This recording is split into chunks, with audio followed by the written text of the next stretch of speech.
Shalom, selamat pagi, selamat datang di Renungan Harian Toraya. Sebelum masuk di Renungan Harian Toraya, mari kita berdoa. Bapa, di dalam nama Tuhan Yesus, kami akan baca firman-Mu, biarlah firman-Mu tetap tinggal di hati kami, dan kami lakukan setiap hari di dalam nama Tuhan Yesus, amin. Pembacaan terdapat pada Galatia pasal 3 ayat 15-22, hukum Taurat atau janji.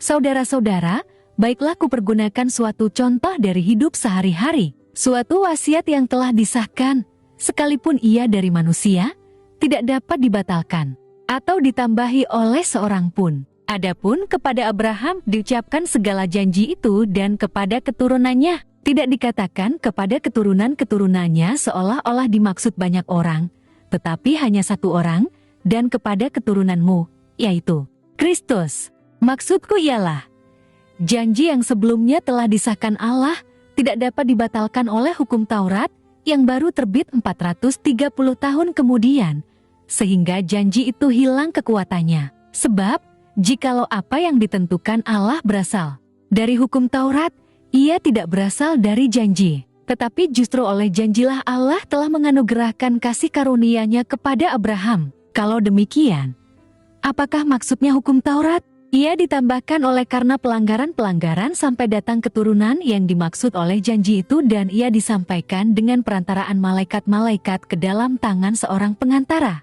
Seorang pengantara bukan hanya mewakili satu orang saja, sedangkan Allah adalah satu. Kalau demikian, bertentangankah hukum Taurat dengan janji-janji Allah? Sekali-kali tidak. Sebab andai kata hukum Taurat diberikan sebagai sesuatu yang dapat menghidupkan, maka memang kebenaran berasal dari hukum Taurat.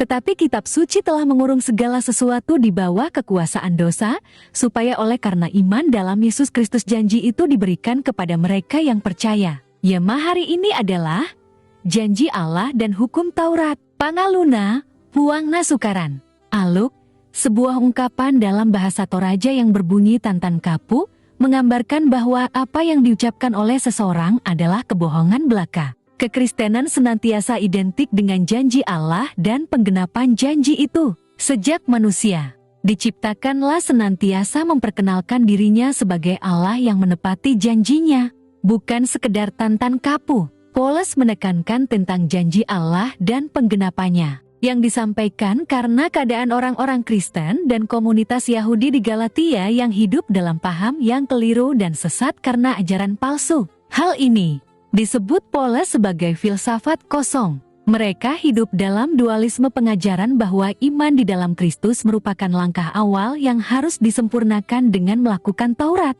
Jati, mereka mengajarkan iman dan melakukan Taurat sebagai syarat keselamatan. Paulus memberikan contoh Abraham yang dibenarkan bukan karena hukum Taurat melainkan iman melalui ungkapan. Sebab bukan karena hukum Taurat telah diberikan janji kepada Abraham dan keturunannya bahwa ia akan memiliki dunia, tetapi karena kebenaran berdasarkan iman oleh kasih karunia. Hal ini begitu jelas bahwa warisan itu diberikan melalui iman, dan bukan melalui keberhasilannya menepati hukum Taurat. Kita dipanggil dan dipilih oleh Allah menjadi umat-Nya. Jenis Allah yang berlaku sepanjang masa juga adalah milik kita hari ini. Hanya oleh iman kita dibenarkan dalam kasih karunia Allah. Kita diselamatkan. Menjadi orang Kristen adalah kebanggaan bagi mereka yang sungguh hidup dalam iman dan meresponnya dalam ketaatan yang sungguh kepada Yesus Kristus. Amin. Mari kita berdoa. Bapa di dalam nama Tuhan Yesus, kami sudah baca firman-Mu, biarlah firman-Mu tetap tinggal di hati kami, dan kami lakukan setiap hari di dalam nama Tuhan Yesus. Amin. Selamat beraktivitas. Tuhan Yesus berkati. Amin.